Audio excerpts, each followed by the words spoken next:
Akong gisultian si Bayramon mga idol nga dili madudlan og bala kung pusilon.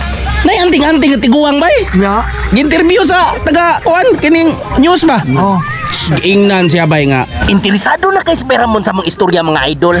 Tay, para asa man ang imuhang kining kwintas tay sa anting-anting ni. Oh. Anting-anting bay tinuod. Naa pa din na tinuod ang anting-anting bay. La, anak, oy, pero dili na kasote kung tinuog ang antingan.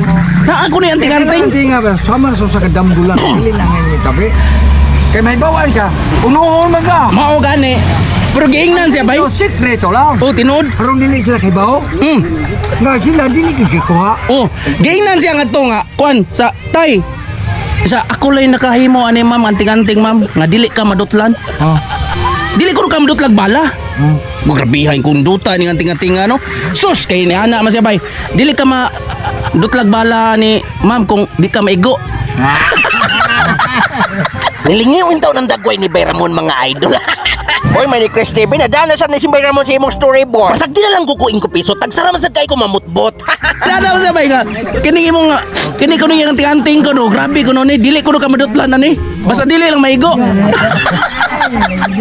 Nahimuot na lag-ahat si Bayramon mga idol. Wala gyapon siya mahimo kung masuko kay sakto pa man kog ngipon. Nahadlok ra pud ni siyang akong paakon. Gi-interview ko siya mga kuan may media. Dako makay anting-anting diri sa liog. Ah, naamto sa kong cellphone, wala man akong cellphone. Sus giniingon man siya nga di ka madutlag bala ni ma'am. Mao ba na anong kon? Lah, duta na no. Di ka madutlan ni ma'am basta dili lang ka maigo. Naunahan gid ako kantog si Bayramon. Nangatol kog ahat ang niyang ilong mga idol.